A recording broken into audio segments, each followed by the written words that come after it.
Je le maintiens, j'ai dit que c'est un parti antisémite. Je peux d'autant plus facilement le dire qu'il y a une jurisprudence aujourd'hui qui dit que LFI est un parti même passionnément antisémite, malheureusement. Qui dit qu'on peut le et dire en tout cas sans être condamné.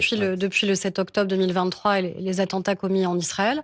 Anti-France, parce que oui, je pense que la manière avec laquelle il parle de notre pays, il brutalise le débat public, il conflictualise tout, fait partie de la manière avec laquelle justement ils sont à l'inverse et à rebours des valeurs démocratiques et républicaines et des valeurs françaises aussi qui sont les nôtres. Et je maintiens aussi que c'est un parti violent.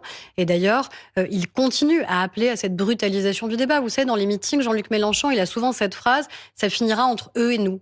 Eh bien, c'est ce qui s'est passé. C'est ce qui s'est passé dans la rue et c'est ce qui s'est passé avec le drame qui a coûté la vie à un jeune homme de 23 ans. Et par rapport à ceux de la France Insoumise qui m'interpellent sur ce sujet, il suffit qu'ils rembobinent leurs archives. Il y a 2 ans, Mathilde Panot, elle utilisait exactement ce terme-là sur votre plateau à l'encontre du Rassemblement national. Donc, soit ils considèrent qu'en fait, on n'a pas le droit d'utiliser cette expression, ou alors ils considèrent surtout que je n'ai pas le droit de l'utiliser et que eux sont les seuls à avoir le droit de dire et à faire la police de la pensée, ce qui est souvent le cas avec la France Insoumise.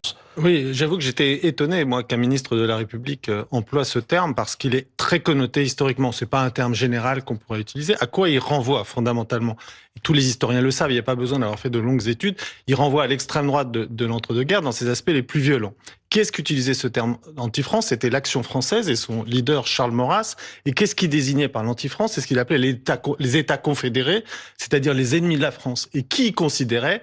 Les Juifs, les métèques, les protestants et les francs-maçons. Donc l'anti-France, c'était très situé historiquement, ça renvoie à l'entre-deux-guerres, ça renvoie au racisme de l'extrême droite et ça renvoie à cette dénonciation des métèques, des juifs, des francs-maçons et des protestants. La référence, vous l'avez évidemment. Donc j'imagine mal qu'un ministre de la République ne puisse pas savoir que ça renvoie avant tout à ce vocabulaire-là. C'est très connoté et ça a été utilisé et sans cesse par l'extrême, non pas seulement par Maurras, mais par d'autres. Il y avait des cahiers de l'anti-France qui dénonçaient justement, qui étaient tout empreints de racisme et d'antisémitisme. Donc je pense qu'en termes de vocabulaire, c'est tout de même étonnant.